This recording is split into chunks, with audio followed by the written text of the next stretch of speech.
네, 사소한 실수로 다시 설명을 할게요. 자, 우리 지난 시간에 배운 거에서 오늘 배울 거를 연결하는 파트입니다. 지구 내부 에너지에 의해서 지각 변동이 생긴다 그랬죠. 작게는 화산이나 지진부터, 크게는 대륙의 이동까지가 전부 다 지구 내부 에너지에 의해서 일어나는데, 지구상에서 화산이 터진 장소들, 지진이 발생한 진원 장소들을 모아봤더니 걔네들이 랜덤하게 아무데나 터지는 게 아니라 일정한 지역에 이렇게 연결되는 띠의 형태를 가지고 있어요. 이거를 한자로 쓰면 대가 됩니다. 우리 가죽으로 된 허리띠를 혁대 혹은 요대라고 부른단 말이야. 요대는 허리띠란 뜻이고요. 혁대는 가죽띠라는 소리입니다. 자, 좀 더 구체적으로 설명하자면 화산이란 지구 내부 에너지에 의해서 에너지가 집중되는 곳에서 암석이 녹은 마그마가 생기게 되고요. 그 마그마가 우리 지각의 약한 곳을 뚫고 터져 나와서 분출이 되는 현상을 화산이라 그러고, 지진이라는 거는 땅속의 지층이 끊어지거나 휘어지거나 화산이 터지거나 동굴이 붕괴되거나 기타 등등등, 굳이 따지자면 터널 같은 거 공사를 하기 위해서 땅속에서 안반을 폭탄 같은 걸로 안반을 터뜨리거나 해도 그 진동이 주위로 퍼져 나오겠죠. 그런 인공지진까지도 일어날 수 있겠지. 이런 것들에 의해서 땅이 흔들리는 것을 지진이라고 합니다. 지진의 좀 더 구체적인 설명을 하자면 실제 그 진동이 시작된 그 지점을 우리는 진원이라고 하고요. 보통 땅속 깊은 데 있겠죠.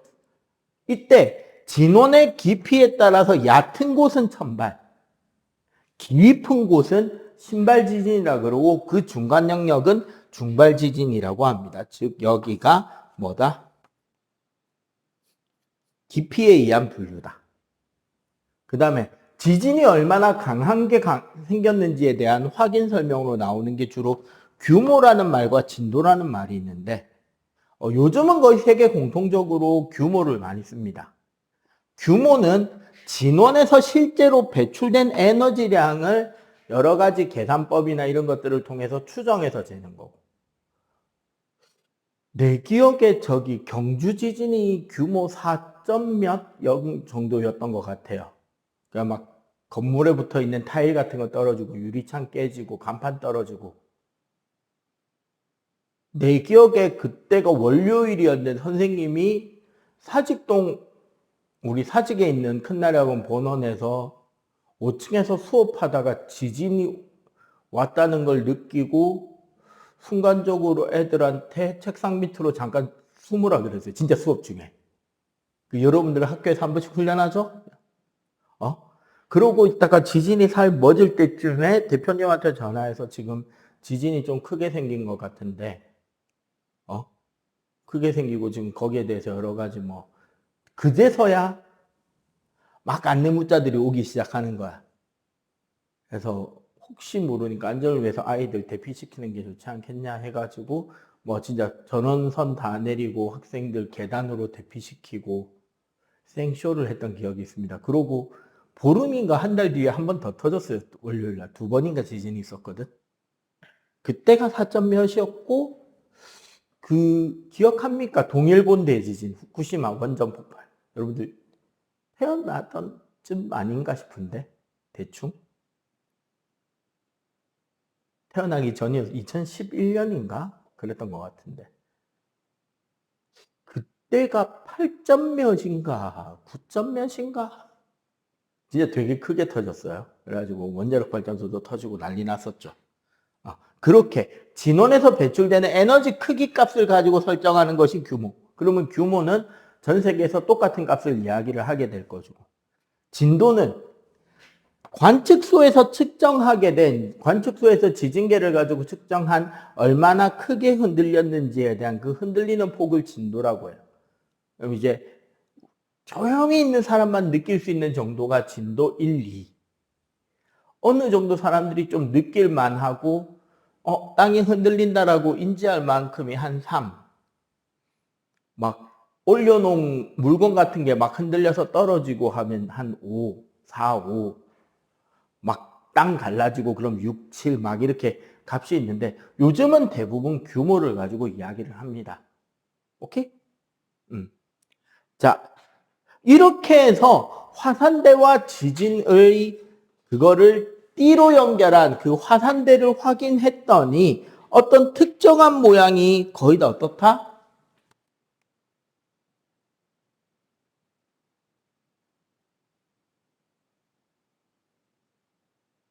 화산대랑 지진대를 비교했더니 대부분 어떻게 된다?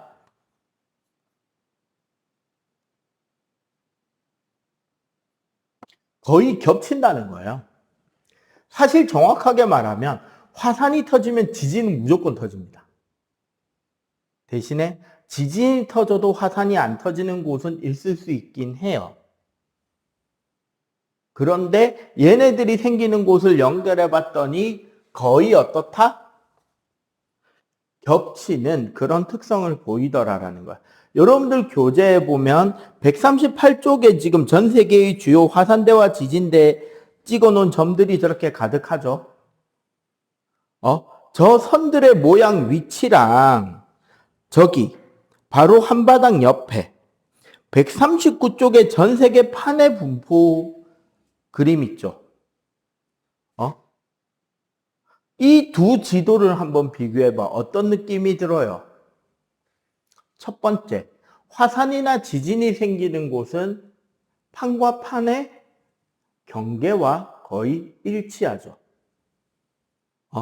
좀 그나마 유독 다른 곳은 우리 태평양 한가운데 저기 하와이 섬 있는 곳에는 화산과 지진이 터지고 있는데 거기는 판의 정중앙이라는 거. 맞지?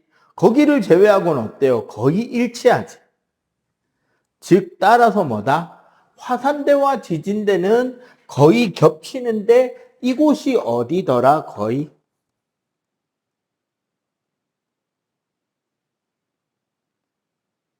판의 경계에 해당하는 위치더라. 그러면 이제 공부해야 될 건 뭐다? 우리 지구 내 지각 변동을 공부하려면 결국 판 구조론을 배워야 되겠죠.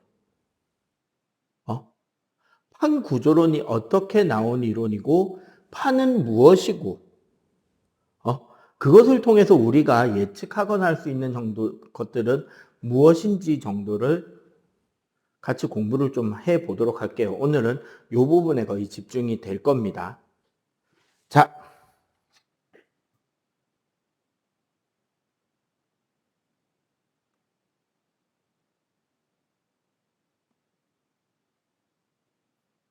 판 구조론. 일단 역사부터 이야기를 간단하게 할게요. 우리가 그 과학과 관련한 여러 가지 단어, 용어들 중에 두 개씩 짝을 이루고 있는 게 있어요. 일단 여러분들 수학 시간에 배우는 것 중에 정의가 있고 정리가 있죠. 그 두 개는 어떻게 다른지 알아요?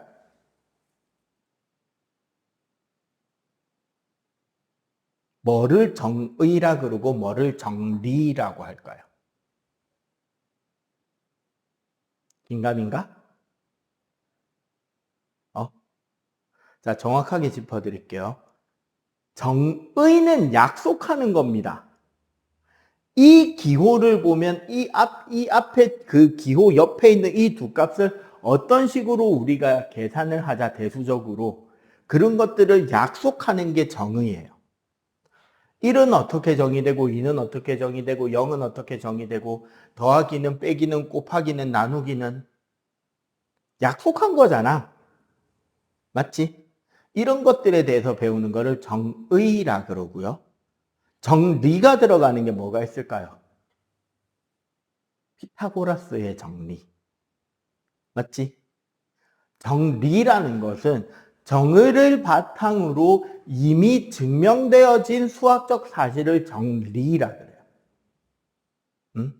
그러면 이미 정리에 속하는 것들을 내가 그 규칙을 사용하기 위해서 굳이 내가 증명을 해야 될 필요가 없는 거죠. 그렇게 보면 되는 거고. 과학 시간에 배우는 것, 이거 비슷한 거에는 뭐가 있냐면, 법칙과 원리가 있습니다. 만유인력의 법칙. 그런데 우리 생명과학, 중학교 시간에 배우는 생명과학 유전 파트, 중3과정, 유전 파트에 보면 우열의 원리, 분리의 법칙, 독립의 법칙이라는 게 있어요.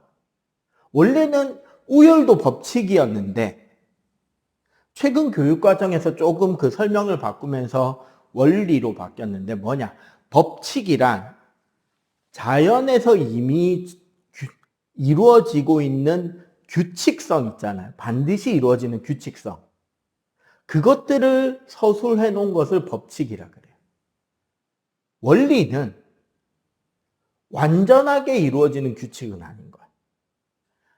대략적으로 그쪽 형태로 그 변화가 일어나고 있는 것들을 규칙이라, 그 원리라 그래. 예를 들어 우열 같은 경우는 서로 다른, 그러니까 한 염색체 위에 존재하는 서로 다른 형질을 나타내는 유전자는 원래는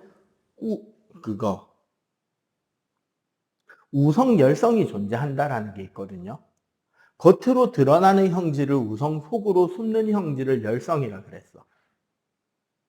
잠시만, 귀 좀 보자. 귀가 제일 설명하기 무난해서. 귀. 여기는 다 지금 분리형 귓볼을 가지고 있습니다.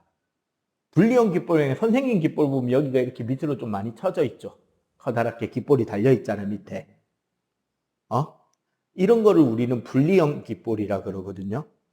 부착형 귀는 진짜 그 만화책에 나오는 요정 엘프들처럼 요 밑에 귓볼 쳐진 거 없이 여기 뾰족하게 그냥 딱 붙어 있는 귀들 있잖아요. 친구들 귀 보면 가끔 있어요. 한 대여섯 명에 한 명꼴로. 밑에 귓볼 안 내려오는 애들 있지. 아, 쟤는 어떻게 귀걸이 하지, 피어싱 해야 되나 싶은 애들. 여기 귓볼 없는 애들 있잖아. 그걸 부착형이라 그래. 그럼 부모님 중에 한 명은 분리고 한 명은 부착이다. 그러면 자녀는 분리형이 나올 확률이 월등히 높아요. 유전적으로. 어떤 사람이 한쪽 유전자는 분리형, 한쪽 유전자는 부착형으로 딱 서로 다른 유전자를 가진 채로 태어나면 분리형이 나와버린단 말이에요. 이런 걸 우성열성이라 그래. 원래는 이게 반드시 맞는 줄 알았는데, 뭐 중간 유전이라든가 복대림 유전 등등으로 해서 그게 반드시 성립되는 건 아니었거든요. 그러면서 예외가 존재하니까 원리라고 한 거고. 자, 지금 나올 거.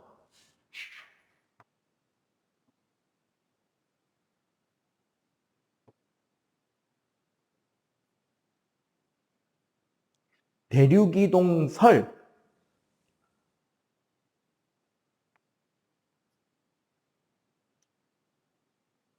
멘틀 대류설.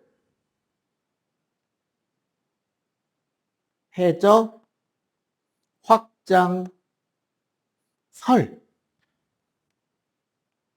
판 구조론. 그리고 여러분들이 고등학교 가서 고2나 고3 때 지구과학을 선택하면 그제서야 들을 수 있는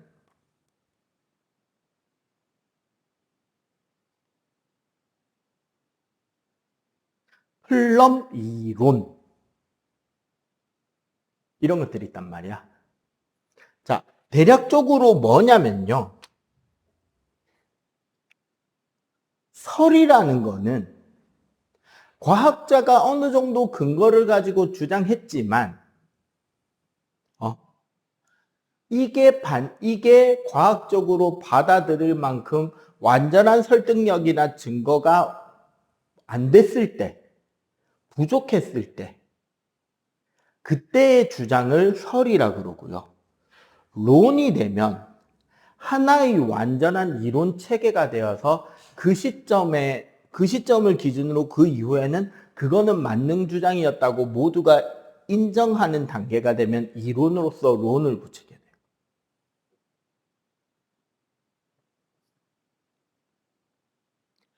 베게너가 대륙이 이동한다라는 주장을 펼칩니다. 우리 세계 지도, 저기 특히 139쪽의 지도를 잘 보면 아프리카 쪽의 해안선 모양과 남아메리카의 해안선 모양, 그리고 그 사이에 있는 저기 판의 경계선 모양 있죠. 얘네들이 되게 똑같이 생겼다라는 생각이 들지 않아? 그지? 그래서 베게너는 남아메리카랑 아프리카가 두 개가 이렇게 딱 끼워 맞춘 듯이 연결이 되고, 그 두 대륙이 붙은 걸 중심으로 걔네들을 남극에다 붙이고, 모서리에 인도 갖다 붙이고, 호주도 갖다 붙이고, 이렇게 착착착 모으면은 남극을 중심으로 모든 대륙이 다 연결이 된다라는, 정말 거대한 초대륙에서부터 땅이 조금씩 움직여서 지금의 현재 위치에 와 있다라고 하는 대륙이 이동한다라는 주장을 펼칩니다. 이때 남아메리카랑 아프리카랑 땅 모양도 겹치고, 과거 어느 시점에 아주 옛날 지층의 순서를 비교해 보니까 지층 순서도 겹치고, 양쪽 대륙에서 발견되는 빙하가 바위를 긁고 나갔던 그 흔적도 겹치고, 양쪽 대륙에서 발견되는 식물 화석과 동물 화석의 분포 범위도 그렇게 갖다 붙였을 때 딱 연결이 된다는 거야. 그런데 여기서 설명을 못한 게 뭐냐면, 어떤 힘에 의해서 땅이 움직였는지를 설명하지 못했어요. 그래서 원동력을 설명하지 못했단 말이야. 그러면 이제 그 주장이 맞다라고 생각하는 학자들도 있을 것이고, 그거 틀렸다라는 학자들도 있겠죠? 당연히 서양이니까 기본적으로 대부분의 사람들은 기독교 문화에 바탕을 하고 생각하고 살아오고 있었단 말이야. 그러면 어떻게 된다? 신께서 인간을 위해서 이 땅과 하늘과 모든 걸 창조했는데 그 모양이 이렇게 바뀔 리가 없다. 인간에게 준 이대로가 원래 완전한 거다.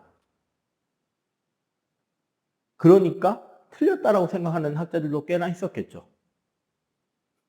그러니까 베게너가 맞다라는 학자들은 이 원동력에 대한 설명을 위해서 그 다음 이론이 발표가 됩니다. 그게 멘틀이 대류를 하기 때문에 그 위에 떠 있는 지각이 이렇게 이동할 수 있었다라는 주장이에요. 그렇다면 충분히 지각이 움직일 수 있지 않냐? 확실한 증거는 뚜렷하게 없었단 말이야. 그랬는데 세계 2차 대전이 터져요. 전 세계가 전쟁에 빠지고 특히 독일군은 영국, 프랑스, 미국을 중심으로 한 연합군을 괴롭히는데 잠수함을 되게 열심히 써. 그래서 잠수함을 잡으면서 바다 밑을 좀 더 세세하게 관측하기 위한 음향측심이라는 기술이 만들어져요. 배에서 음파나 초음파를 쏘면 바닥에 부딪혀서 다시 튕겨 올라오는 시간을 가지고 바다의 깊이를 재는데, 이걸 하다 보니까 원래 바다의 깊이보다 얕은 곳에서 음파가 되돌아왔다면 거기에 물고기가 있든 잠수함이 있든 뭐가 떠다닌다는 소리잖아. 고래나 잠수함. 이런 걸 통해서 잠수함을 찾는 여러 가지 근거들을 연구하다 보니까 아까 말한 저 판의 경계, 그 경계선에 산맥과 커다란 골짜기가 있고, 그 골짜기를 중심으로 지구, 그 표면에 있는 암석들의 자기장 방향이 일정한 주기로 왔다리 갔다리 뒤집어지는 일들이 자꾸 생기고 있다는 걸 발견하는 거예요.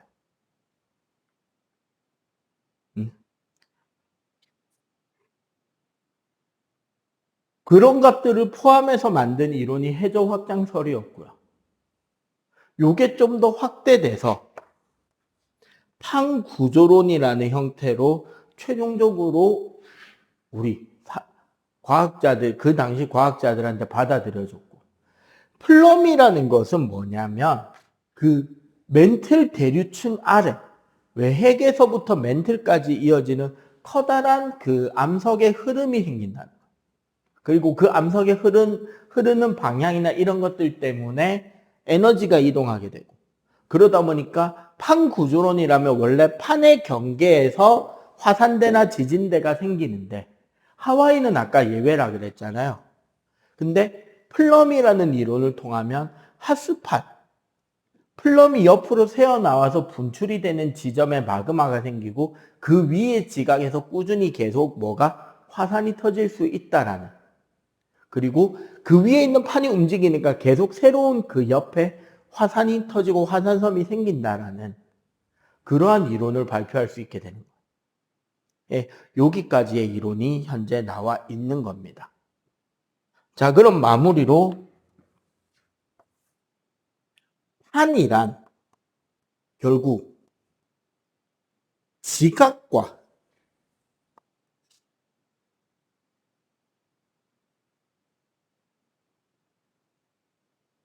약 100km 전후가 되는 멘틀의 상부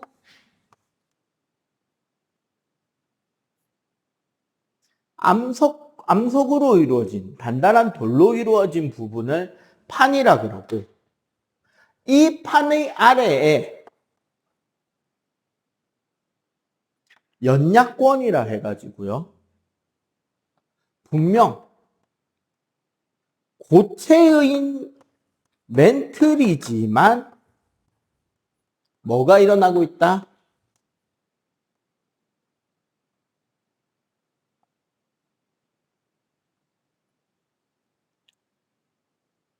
어느 정도 점성이 있는 유동성을 가진 고체라서 천천히 뭐가 일어난다? 연약권에서의 대류가 일어나고, 이 연약권의 깊이가 보통 400km 정도의 깊이까지는 연약권이라서 움직이게 된다는 거죠. 이걸 이제 그림으로 그리면 실제로 우리 대륙 지각이 있어요. 대륙을 이루고 있는 지각들은 평균 35km에 그 밀도가 2.7g 세제곱센티미터인 화강암질로 주로 되어 있고요.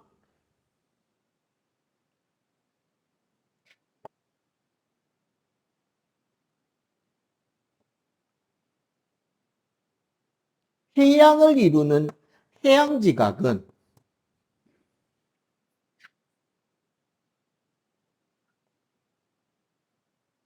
평균이 5에서 8km밖에 안 돼요. 얇다는 거지. 그런데 밀도는 3.0g 세제곱센티미터. 숫자는 외울 필요 없어요. 내가 여러분들한테 이해를 좀 더 직관적으로 하기 좋게 숫자를 예시로 드는 거지 외우는 것 자체는 필요가 없습니다. 대륙지각보다 조금 더 무겁죠. 조금 더 무거운 이유는 얘네들은 현무암이라는 좀 더 거무튀튀한 암석으로 이루어져 있다는 거죠. 그리고 이 밑에 어떻게?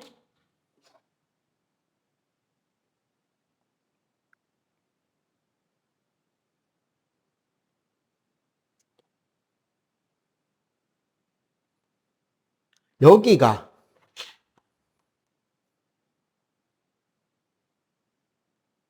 암석권이죠. 멘틀의 암석권으로 두께가 약 100km, 3.3g/ml 세제곱센티미터의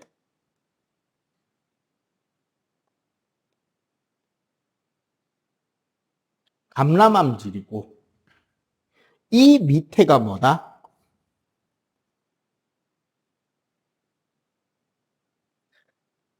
깊이 400km까지가 연약권이 되는 거죠. 이렇게 해서 보면 결국 뭐다? 대륙지각이나 해양지각은 멘틀 위에 떠 있고 멘틀의 암석권은 연약권 위에 떠 있는 거예요. 속으로 들어갈수록 점점 밀도가 커집니다. 특히 우리는 지각과 멘틀의 경계 라인을 모호면이라고 하고 지각에서부터 멘틀까지 지각에서부터 멘틀까지 이 두께 전체를 우리가 뭐라고 부른다? 판이라고 한다는 거죠. 멘틀의 암석권까지. 그래서 이 암석권판이, 그러면 이 부분은 대륙지각 때문에 두꺼워진 이 판을 대륙판, 해양지각 때문에 상대적으로 얇은 이쪽 판을 해양판이라고 하고, 둘 중에 밀도는 대륙판이 훨씬 더 적다, 상대적으로 더 가볍다라는 걸 이해하면 되겠습니다. 오케이? 일단 요거 필기부터 좀 하자. 왜 안 오지?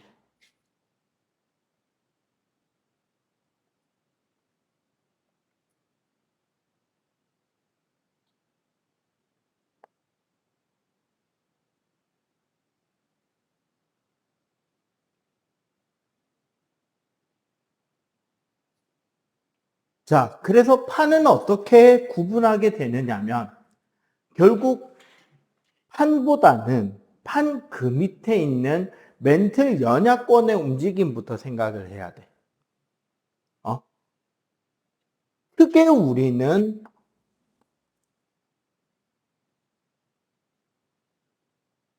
발산형, 보존형, 섭입형이라고 부른단 말이에요.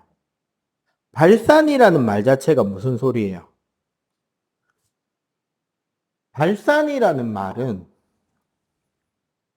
결국은 어떤 한 지점에서 양쪽으로 멀어진다라는 뜻이 발산형이야.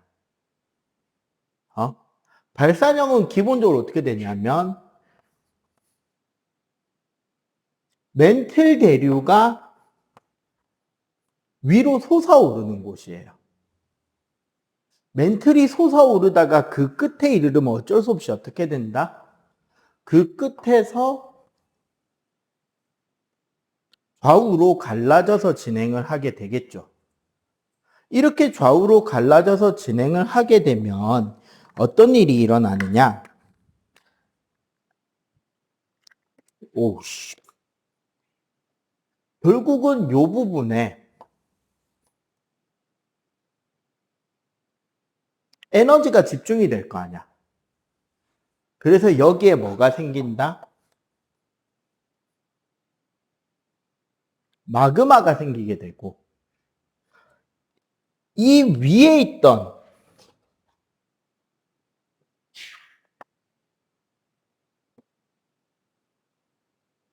요 위에 있던 판은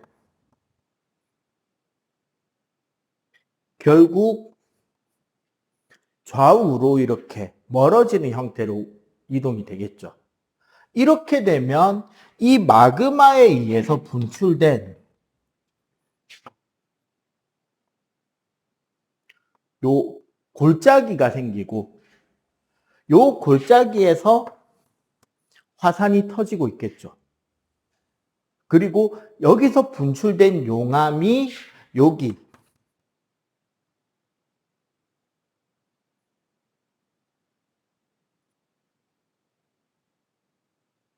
새로운 판을 형성해 주게 되는데 이때 형성이 되는 새로운 판은 해양판이 됩니다. 우리는 여기 화산이 터지는 이 골짜기 구조를 열곡이라고 합니다. 기본적으로. 이렇게 해서 열곡이 생기고 판이 생성되고 이러다 보면 결국 요 지점은, 요 열곡의 꼭지점 지점은 판이 양쪽으로 찢어지는 곳이 되겠지. 양쪽으로 떨어져 나가는 곳이 되겠지. 굳은 땅이 부서지고 또 새로 굳어지고 또 부서지고 굳어지고 부서지고. 그러면 결국 어디? 바로 이 열곡과 화산이 터지는 요 부분을 중심으로 지진이 터져 나올 거 아니야. 그죠? 요 밑에는 지금 녹아있는 상태니까 요 밑에서는 지진이 일어날 곳이 없지. 서로 판이 다른 속도로 움직이는 지점에서 지진이 터진단 말이에요. 그래서 여기서 터지는 지진은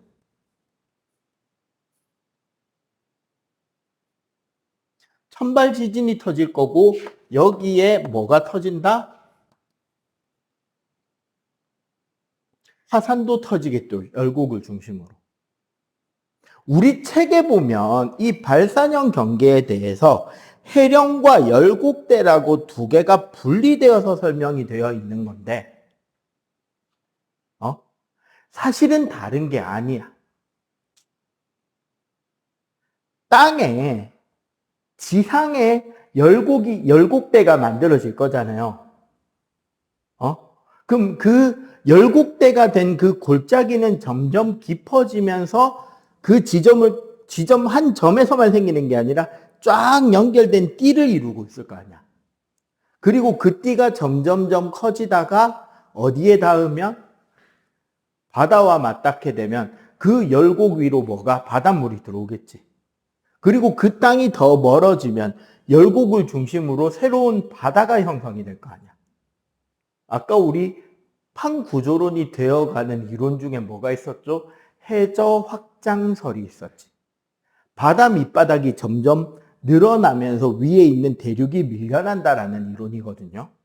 그렇게 말 그대로 해저가 확장이 되는 일이 어디에서? 발산형 경계에서 일어납니다. 그래서 기본적으로 요 구조가 지상에서 생기는 것을 열곡대라고 하고요. 이 열곡대가 생기고 있는 곳은 두 군데예요. 아이슬란드 열곡대하고요.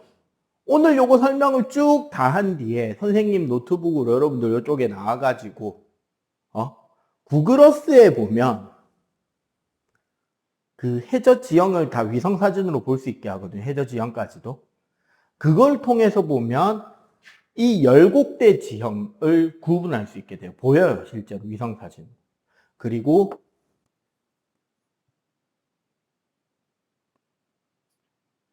지금 그 소말리아 있는 곳 있죠. 아프리카에. 홍해 밑에. 그쪽에 홍해 입구 지부티라고 하는 나라 있는 데서부터 해가지고 모잠비크 쪽으로 동아프리카 열곡대가 있어요. 그 말은 더 긴 시간이 지나가면 아마 그 부분의 땅은 지금 아프리카 대륙에서 어떻게 될 수 있다? 섬으로 떨어져 나올 수도 있을 거라는 거지. 그리고 이게 해저에 있는 것을 해령이라고 합니다. 가장 유명한 해령이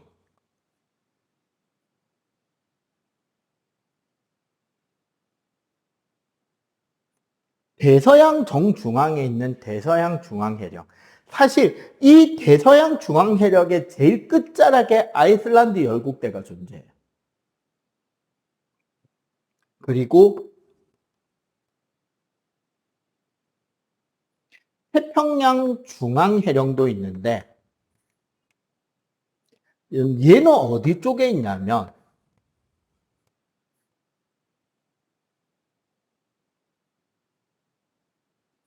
거의 칠레 앞바다에 가야 있어요. 이런 곳에 해령이 존재하게 된다. 이게 뭐다? 발산형이고 결국 이 발산형 경계에서는 뭐가 일어난다? 해양판의 형성이 일어난다. 오케이? 화산은 터지고 지진은 무슨 지진만? 천발 지진만 생긴다. 됐죠? 그리고 자연스럽게 발산형 경계를 하면서 뭐로 연결이 돼야 되냐면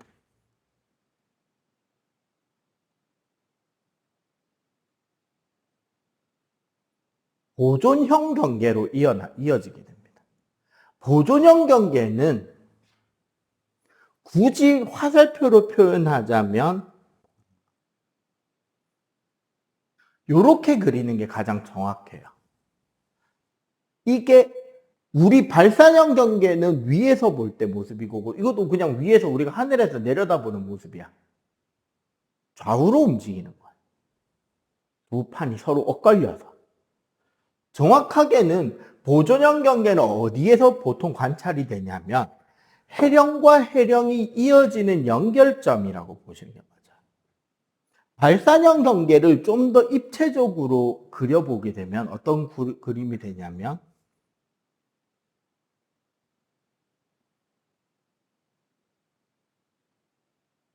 이렇게 되는 거예요.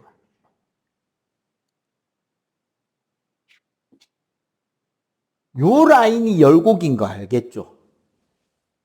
그지? 그리고 여기서 이렇게 위에 있는 판이 이동해 가게 되고요. 지각이. 그래서 여기 해령에서부터 멀어질수록 더 나이가 오래된, 생성된 지 오래된 돌멩이들이 존재하겠지. 그리고 퇴적물도 더 두꺼워지겠죠. 화산재나 쌓인 깊이 두께가. 이해가 되죠? 그런데 우리 지구는 평평해요, 둥글어요? 평평한 거 아니고 둥글다, 그지? 그러다 보니까 해령이 직선으로 처음부터 끝까지 쫙 이어지는 게 아니라 이 해령의 구조 자체가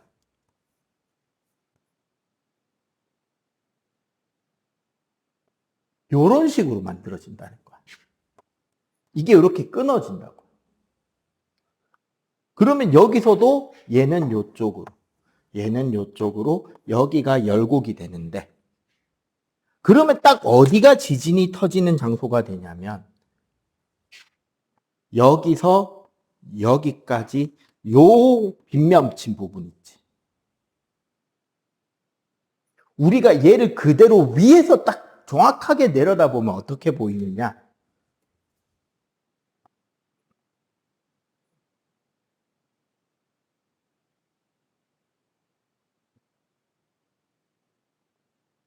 요렇게 보인단 말이야. 이해가 돼요? 그럼 봐봐. 이 판은 요쪽으로, 이 판은 이쪽으로, 이 판은 이쪽으로, 이 판은 이쪽으로 가니까 딱 어디서부터 어디? 여기. 봐봐. 서로 반대 방향으로 옆에서 끓히듯이 지나가고 있겠지. 이런 거를 수평이동 단층이라고도 하는데, 여기에서 뭐가 생긴다? 해령과 해령 사이.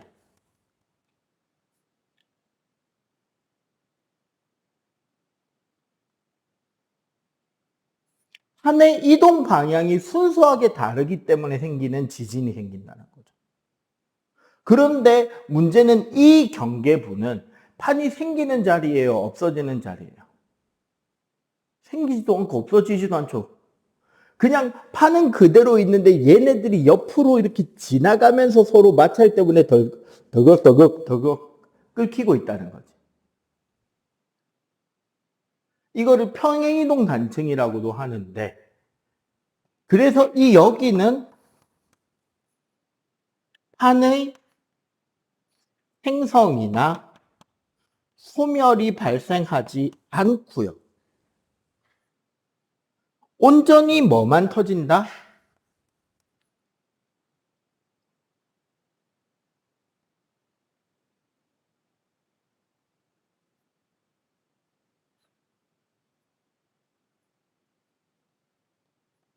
지진은 천발 지진만,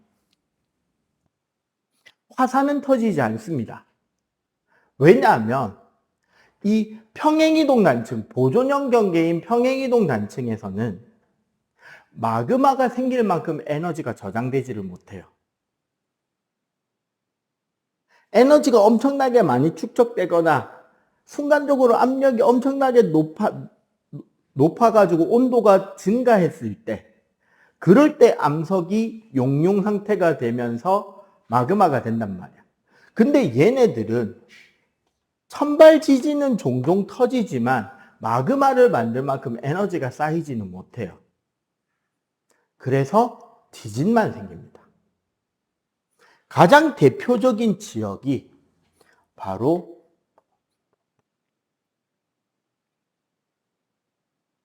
미국의 서부 해안선 부근,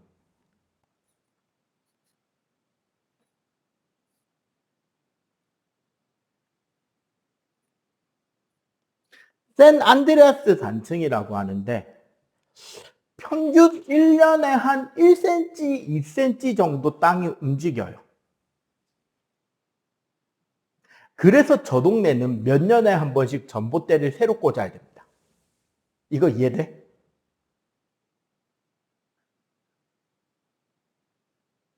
이렇게 전봇대가 있을 거 아니야. 얘는 약간 놀러 가고 얘는 약간 일로 온다니까. 전봇대가 이렇게 쭉 직선으로 꽂아놨는데 이렇게 움직이는 거야. 그럼 뭐 해야 돼?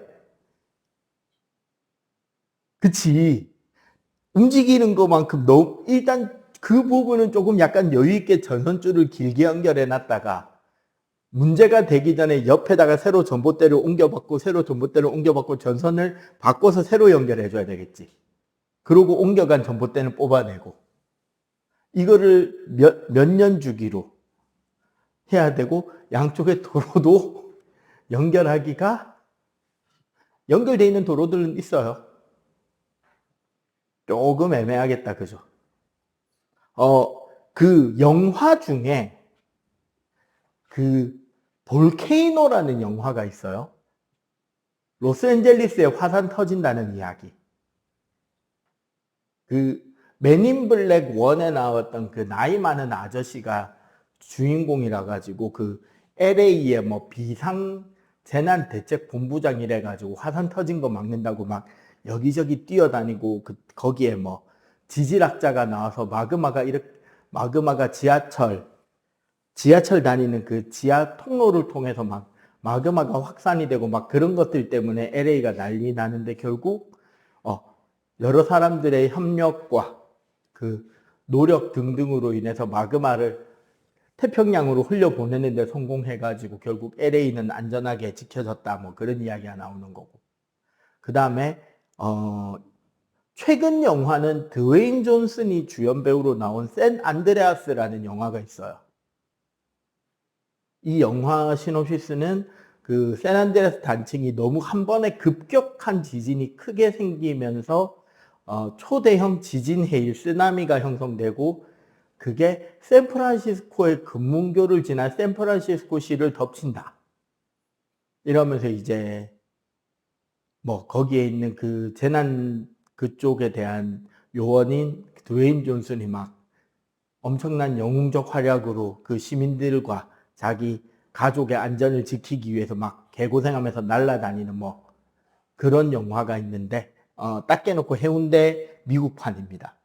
실제로 그 영화 감독이 우리나라 해운대 시나리오의 일부를 저작권 내고 사간 거예요. 둘 다 구랍니다. 일단 샌안드레아스 단층에서는 절대 화산이 터지지를 않아요. 에너지가 안 되기 때문에. 그리고 수평이동 단층의 지진으로 그런 초대형 쓰나미는 생기기 힘듭니다. 물론 해운대도 구랍니다. 선생님이 여기 사하센터 출근하는 길에 한 번씩 광안대교 넘어올 때 보면 대마도가 보여요. 영화 해운대 보면 초대형 지진으로 대마도가 무너지고 그것으로 인해 생긴 초대형 쓰나미가 해운대를 덮친다인데 막 파도 높이가 60m, 70m짜리로 설명이 된단 말이야. 근데 부산에서 대마도 사이 제일 깊은 바다가 90m가 안 되거든. 그래서 60m짜리 파도는 못 만들어요. 깊이가 얕아서. 근데 그런 게 생긴다라는 가정하에 재난 영화를 만든 거니까 일단 요 두 가지 지형에 대해서 그림하고 내용 설명으로 좀 이해를 해 주시면 좋을 것 같습니다. 그래서 보존형 경계부터 먼저 이야기를 했습니다. 오케이? 요거 일단 필기하자.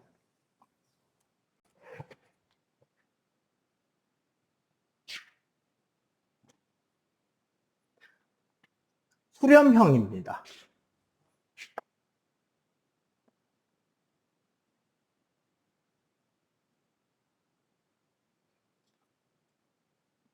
자, 수렴한다는 거는 어떤 지점을 향해서 서로 판이 모여든다 이런 뜻을 가지고 있는 게 수렴한다 이거든요. 기본적으로 수렴형 경계는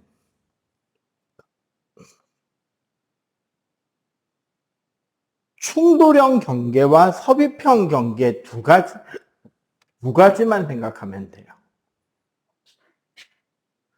기본적으로 수렴형 경계에서는 아까 우리 발산형 경계하고 다르게 결국 멘틀이 뭐 하는 곳이 된다? 멘틀이 하강하는 곳이 됩니다. 멘틀의 연합권의 하강이 일어나는 곳인데 충돌형 경계는 뭐냐면 그 서로 부딪히는 두 판이 대륙판인 거예요.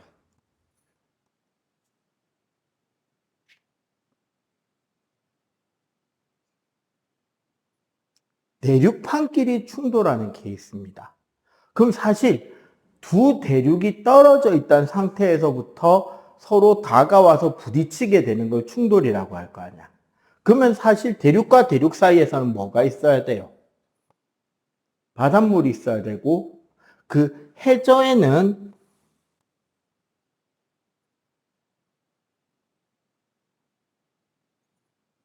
해양판도 해양판이지만 퇴적물이 쌓여 있었을 거 아니야.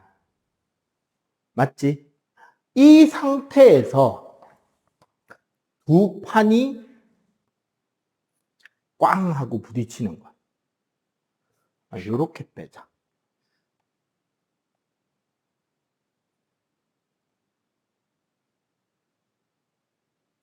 이렇게 두 대륙판이 충돌하게 되면 이 사이에 있는 이 퇴적물로 만들어져 있던 지층은 습곡 현상을 받게 돼요. 즉, 지층이 휘어진다는 거예요. 그 휘어지는 지층이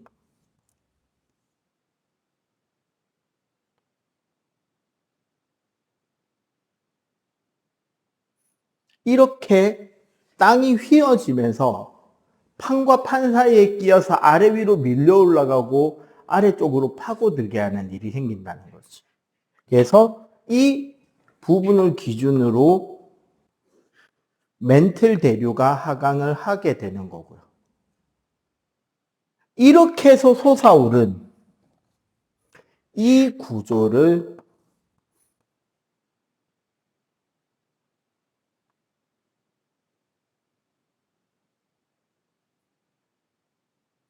대규모 습곡 산맥 혹은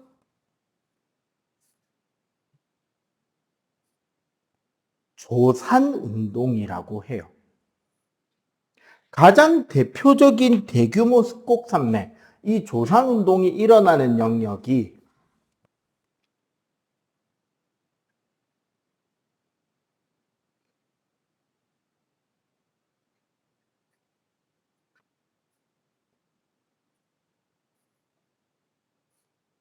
알프스 히말라야 조산대입니다.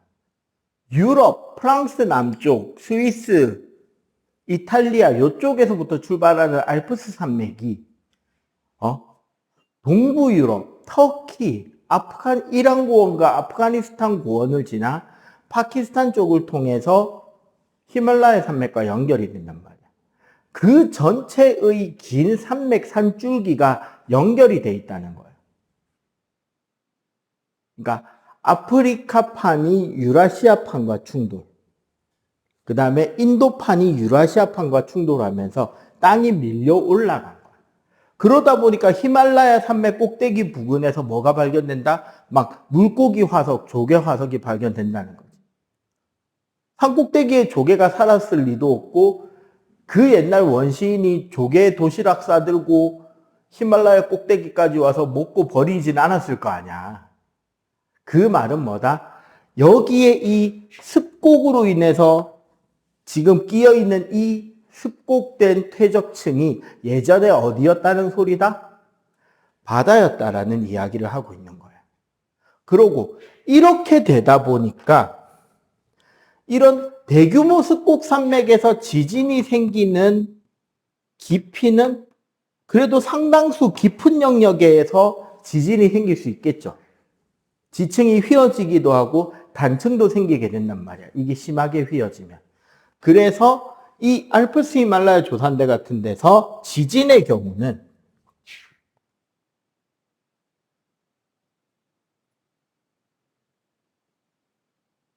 한발 지진에서 중발 지진 정도까지 생깁니다. 그리고 이렇게 양쪽에서 밀어붙이는 힘에 의해서 알프스 히말라야 조산대 내부에는 뭐가 생기기도 한다?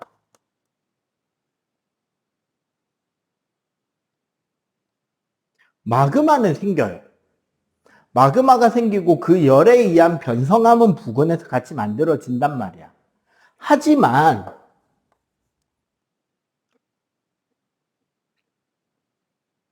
화산은 없어요.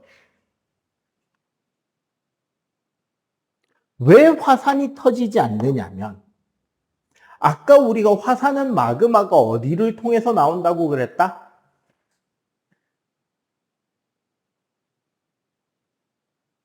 지각이나 판의 약한 부분을 뚫고 나온다 그랬죠. 그런데 습곡 산맥 내부에서 만들어진 마그마가 뚫고 나오기엔 산맥이 너무 크고 두껍다는 거야. 그래서 내부에 마그마가 생기긴 하지만 화산이 터지진 않고 대신에 지진은 천발에서 중발까지 어느 정도 깊이가 있는 지진까지는 터져 나오게 됩니다.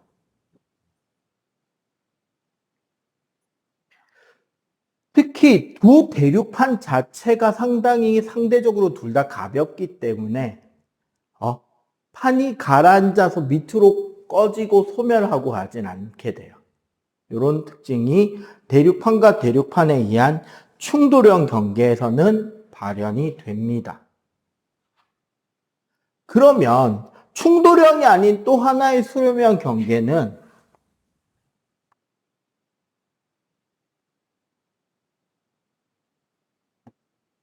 섭입형 경계예요. 섭입형 경계는 크게 두 가지가 있습니다.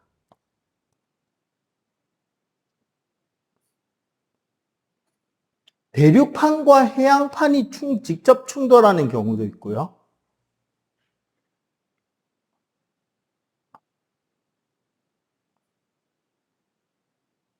부해양판이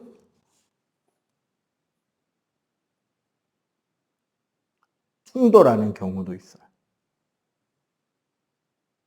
이 경우는 어떻게 되냐면 대륙판의 밀도가 작고 해양판의 밀도가 좀 더 컸잖아요. 아까. 그러니까 둘이 충돌하게 되면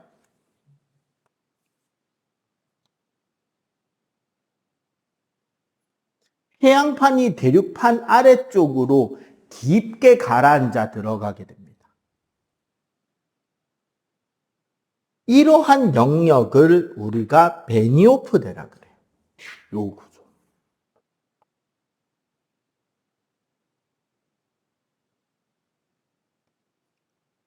기본적으로 이 베니오프대는 어디를 기준으로 만들어지냐면 여기 보면 여기 이 골짜기 구조가 만들어지죠. 이 골짜기가 바다에서 더 특별히 깊은 바다인 해구라고 불리는 구조가 돼요. 대륙이 끝나는 곳, 보통 판의 경계에서 엄청나게 깊은 바다 골짜기가 생기는데 거기가 해구입니다. 세계에서 가장 깊은 바다로 유명한 마리에나 해구는 북마리에나 제도, 그러니까 여러분들이 알만한 곳으로 말하면 괌이죠. 저기 사이판 있는 곳. 그 괌섬 바로 남쪽과 남동쪽에 위치합니다. 필리핀판이 유라시아판 아래로 가라앉는 영역인데요. 거기에서 이 베니오프대가 성립되고, 그러면 쉽게 말하면 커다란 대륙판 아래쪽으로 해양판이 긁으면서 계속 들어가는 거잖아. 깊은 곳까지. 그러다 보니까 요 베니오프대의 경계를 따라서 지진이 쭉 생겨요. 베니오프대의 특징이 겁니다. 해구에서 밀도가 작은 쪽으로, 해구에서부터 멀어질수록 진원의 깊이가 더 어떻게 된다? 깊어지는 구조가 나타난다라는 거지. 그리고 여기서는 바다 밑이고 베니오프대다 보니까 바닷물을 포함해서 만들어지는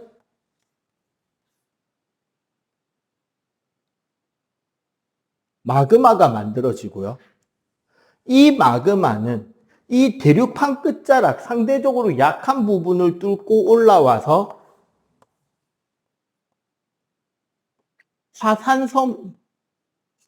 화산이나 화산섬을 만들게 됩니다.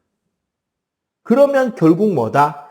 이 화산섬이 되는 화산들은 해구 옆에 나란하게 생기겠죠. 사이판 섬이 그 화산섬이에요. 사이판이 있는 괌섬이. 그리고 일본이 전부 다 이 화산섬들인 거야. 필리핀도 이 화산섬들이고요. 캄차크 열도라고 저기, 쿠릴 열도, 캄차크 반도 해가지고, 저기 보면 우리 알래스카에서 러시아 쪽으로 이렇게 쭉 나오는 섬들이 있어요. 일루샨 열도라고 있고, 거기에서 보면은 사할린보다 동북 쪽에 러시아의 캄차크 반도가 있고, 그 밑으로 이제 쿠릴 열도 해가지고 쭉 이제 일본으로 연결이 된단 말이에요. 그리고 그게 일본에서 쭉 내려가면 오키나와 섬도 있고 쭉 그 밑으로 섬들이 더 있잖아요. 태평양 쪽으로. 그 섬들이 전부 다 이렇게 만들어진 화산섬들인 거야. 그러니까 일본은 당연히 화산이 많이 활동하고, 화산이 실제로 활동하고 있는 화산도 많고, 지진도 되게 자주 생기겠죠. 이 베니오프대에선 다시 그래서 설명을 하자면, 지진의 경우는 선발, 중발, 신발, 지진 모두가 생기는데 어디? 특징이 해구에서 밀도가 작은 쪽 대륙으로 들어갈수록 진원의 깊이가 깊어진다라는 특징이 나오고, 여기서 생기는 화산은 호상열도라는, 기본적으로는 화산섬이 생기는 게 맞아요. 일단 기본은 이거야. 해양판과 해양판이 충돌할 때도 어떻게 되냐면, 그 두 해양판이 섭입하고 싶지만 상대적으로 밀도가 조금이라도 더 큰 해양판이 깊게 가라앉는, 여기도 뭐가 만들어진다? 네. 베니오프대가 만들어지고, 당연히 그러면 여기에 마그마가, 여기에 터져 나오는 화산섬들이 존재하겠죠. 그리고 밀도가 작은 쪽으로 지진의 깊이가 깊어지는 동일한 베니오프대 형상이 만들어집니다. 주의할 게 하나 있어요. 원래는 이게 정석이거든.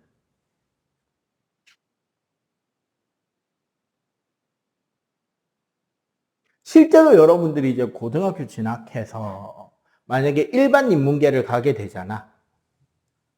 그러면 간혹 지구과학 선생님이 이 파트를 수업을 제대로 해주시면 보통 그런 문제는 좀 덜 일어나는데, 이제 선생님들마다 과목 배치를 하다 보면 지구과학쌤이 아니라 물리쌤이 이 부분을 같이 설명하는 경우가 생겨요. 그러면 우리 통합과학 교과서나 문제집에서 살짝 설명을 애매하게 해놔서 착각하시는 경우가 있는데 되게 특징적인 곳이 하나 있습니다. 바로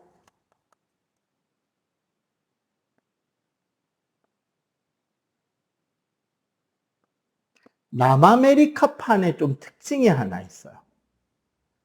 보통 다른 판들은 얘는 대륙판이다, 얘는 해양판이다 딱 구별이 된단 말이야. 대부분의 판은. 근데 남아메리카판은 좀 특이한 케이스예요. 우리가 남미 쪽은 대륙판인 것 같은데 대서양 파트는 해양판이에요. 근데 이 두 개가 하나의 판으로 붙어 있어. 자연스럽게 연결돼 있단 말이에요. 왜? 대서양 중앙해령을 중심으로 하나였던 대륙이 두 개로 쪼개지면서 새로운 해저지 바다 밑에 해양판이 만들어내면서 밀고 나간 부분이잖아. 그러니까 요 남아메리카 대륙과 대서양 해저의 판이 연결돼 있단 말이에요. 그래서 이 대륙판이 강하게 밀고 나가고 있는데 무슨 일이 있냐면 요쪽에 나즈카판이라고 하는 남미 앞에 있는 작은 판이 베니오프 섭입을 해버립니다. 이렇게 섭입이 일어나는 여기가 칠레 해구예요.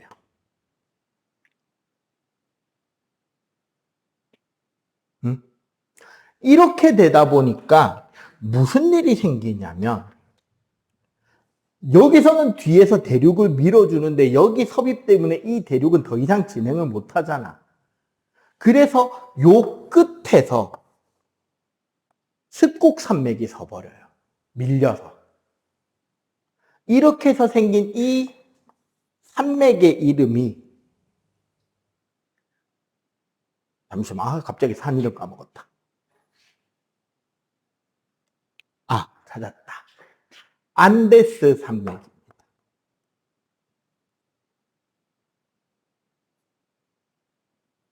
원래는 뭐가 생겨야 되는 자리다? 호상열도가 서야 되는 자리인데 대부분의 다른 곳에서는.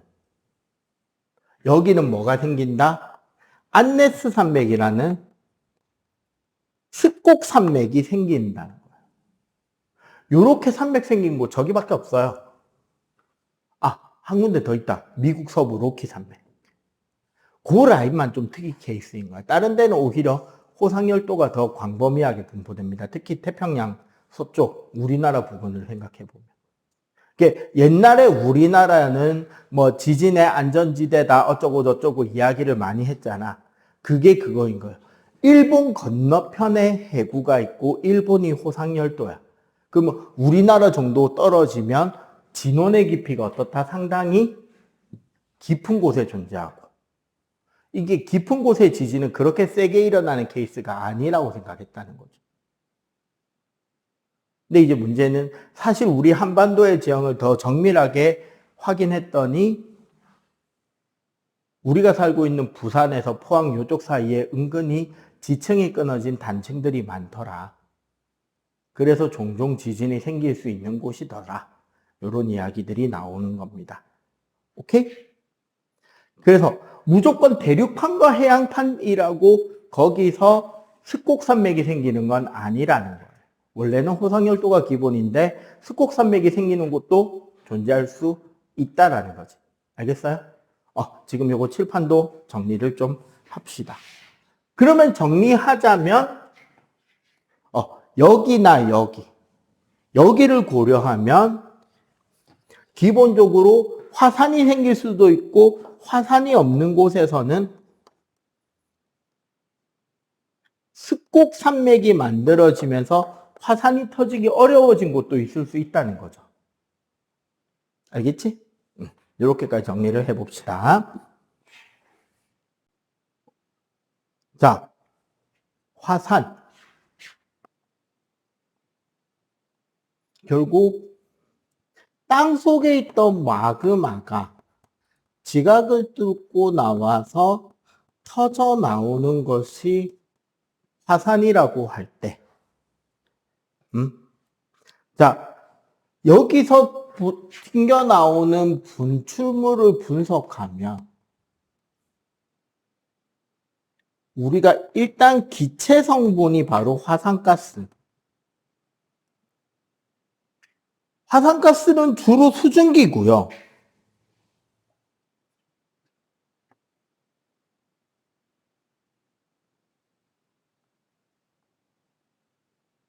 수증기, 이산화탄소나 이산화황이 분출됩니다. 그리고 보통 액체 성분을 용암이라고 하죠. 용암유라 그래서 암석이 녹아서 흘러내려오는 물질입니다. 실제로는 700에서 1200도 정도라서 막 영화에 보는 것처럼 용암에 빠지면 막 사람 녹고 할 정도는 아니다, 실제로는. 철판도 못 녹입니다. 그래서 막을 수 있다는 거죠. 그 외에 이제 고체 성분이 화산 쇠설물이라 그래서 진, 재, 력, 한, 암, 괴던가? 가장 작은 게 화산진, 가장 큰 게 화산탄인가, 화산괴 해가지고 바위가 날아가는 경우도 있으니까요.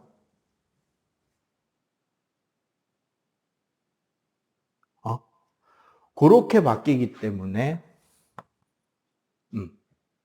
진재력 탄암괴 해가지고 고체 쇠설물들이 쭉 존재하고 그 유명한 단어 있잖아요. 전 세계에서 가장 긴 영어 단어. 이제 영어를 직접 번역하면 화산진이 허파에 쌓여서 만들어지는 허파염증. 슈퍼 마이크로 울트라 볼케이노 어쩌고 저쩌고 하는 병이 있거든요. 병 이름이에요. 알파벳 스펠링이 43자던가.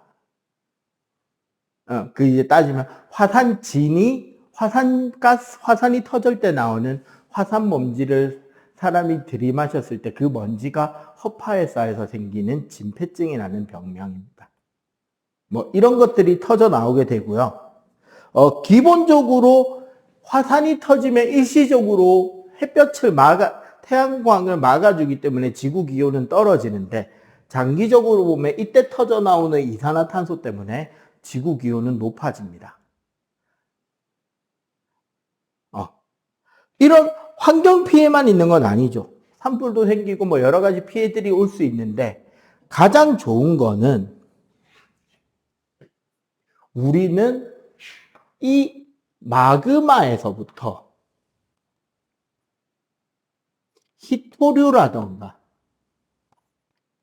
금 같은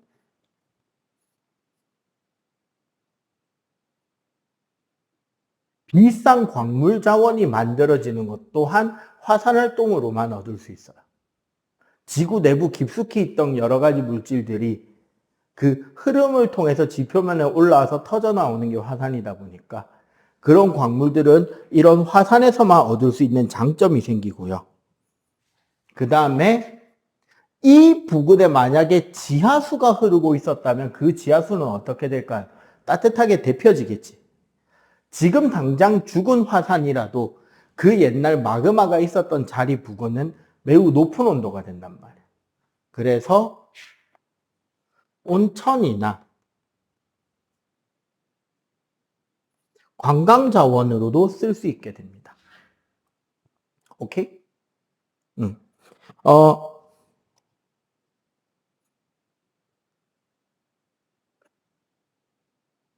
그래서 현재 우리 사람들은 전 세계 각국에 이런 화산 활동들을 서로 감시하고 서로 화산이 터질 경우 주위로 정보 전달을 통해서 피해를 막을 수 있는 그런 다양한 연구들을 하고 있다. 뭐 그런 말이 나오고요. 146쪽에 보면 지진에 대한 설명이 나옵니다. 뭐 환경적인 피해, 사회 경제적 피해 이런 것들이 쭉 나오는데 이런 지진을 우리가 피해로만 보지 않고 지구 내부 구조를 탐사하고 지하 자원의 크기나 이런 것들을 인공지진을 통해서 예측할 수 있게 됩니다. 이런 저런 다양하게 우리가 이용하기도 하고 저런 스러스트 구조 같은 걸 통해서 지진이 일어나도 학교 같은 건물이 안전할 수 있도록 저렇게 보강 작업을 하는 등 여러 가지 노력이 이루어지고 있습니다. 이 부분들은 그냥 단순하게 여러분들이 읽어보면 될 거예요. 알겠지? 자, 오늘은 여기까지 하고 나온 진도까지 문제 풀고 매겨오시면 됩니다. 앞부분 못 들은 거 영상 꼭 챙겨보고 오늘 여기까지 끝!